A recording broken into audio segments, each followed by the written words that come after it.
In the flickering glow of the neon sign, I stood before the decrepit building that used to be a thriving McDonald's franchise. The windows were shattered, the golden arches rusted and twisted like skeletal remains. The air was thick with a sense of desolation, as if the very essence of joy had been drained from this place. I'd heard whispers of the legend surrounding this abandoned fast food joint, tales of a malevolent entity that had once taken the form of the beloved mascot, Ronald McDonald. As a horror enthusiast, I couldn't resist the temptation to explore the place and perhaps capture some evidence of the supernatural. The moon cast eerie shadows as I stepped over debris and broken glass, my flashlight cutting through the darkness like a fragile lifeline. The remnants of play structures were caked with grime, and the smell of decay lingered in the air. My heart raced, not just from the eerie atmosphere, but also the thrill of the unknown. With each step, a sense of unease settled over me, as if I was being watched by unseen eyes. I kept reminding myself that this was just an abandoned building, a relic of a bygone era, but deep down, I couldn't shake the feeling that something wasn't right. As I ventured deeper, a flicker of movement caught my attention. I swung my flashlight toward the source and froze. There in the dim light stood a figure. Ronald McDonald, or at least a twisted version of him. His painted smile was distorted into a sinister grin, his eyes gleaming with malice. The red and yellow of his outfit seemed to pulsate, casting an eerie glow around him. I stumbled back, my heart pounding in my chest. This couldn't be real. Urban legends were just stories, right? Yet there he was, standing before me, a nightmarish incarnation of the cheerful mascot. "Welcome," he crooned, his voice a discordant melody that sent shivers down my spine.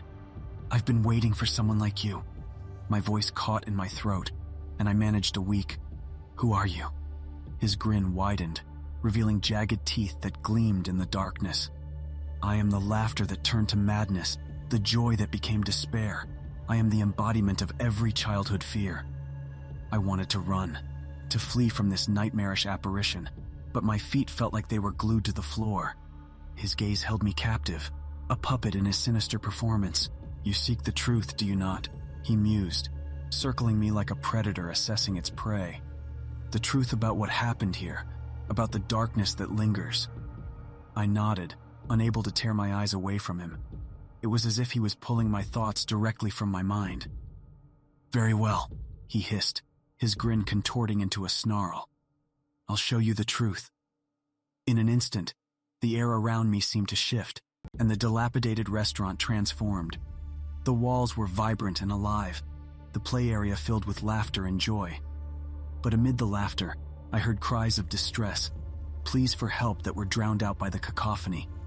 Faces pressed against the windows, eyes wide with terror. I watched in horror as children vanished one by one, swallowed by the walls themselves.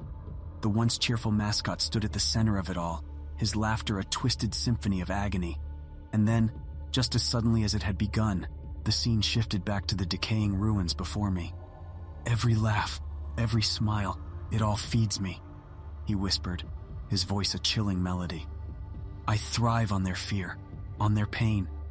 I stumbled back, finally finding my voice. "What are you?" He let out a deranged chuckle.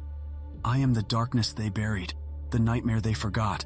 I am Ronald McDonald, the jester of despair." As his words echoed through the desolate building, I turned and ran, my heart pounding like a drum. I burst out into the cold night air, the memories of that twisted revelation still fresh in my mind. From that day on, I've never looked at a fast food restaurant the same way. The image of that malevolent Ronald McDonald haunts my nightmares, a reminder that even the most innocent of symbols can become something sinister. And when I see those golden arches, I can't help but wonder what horrors might be lurking behind the facade of cheerfulness.